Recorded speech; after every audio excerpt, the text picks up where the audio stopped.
திருப்பாடல்கள் 32ஆம் அதிகாரம் 1 முதல் 5 வரை உள்ள இறை வார்த்தைகள். எவரது குற்றம் மன்னிக்கப்பட்டதோ, எவரது பாவம் மறைக்கப்பட்டதோ அவர் பேறு பெற்றவர்.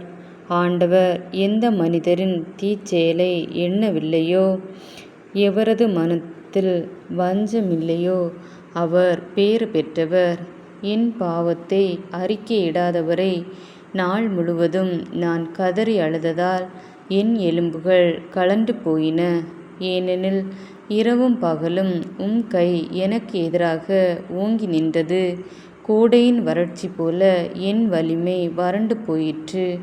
என் பாவத்தை உம்மிடம் அறிக்கையிட்டேன், என் தீச்செயலை நான் மறைத்ததில்லை. ஆண்டவரிடம் என் குற்றங்களை ஒப்புக்கொள்வேன் என்று சொன்னேன். நீரும் என் நெறிக்கேட்டையும் பாவத்தையும் போக்கினீர். இது ஆண்டவரின் அருள்வாக்கு.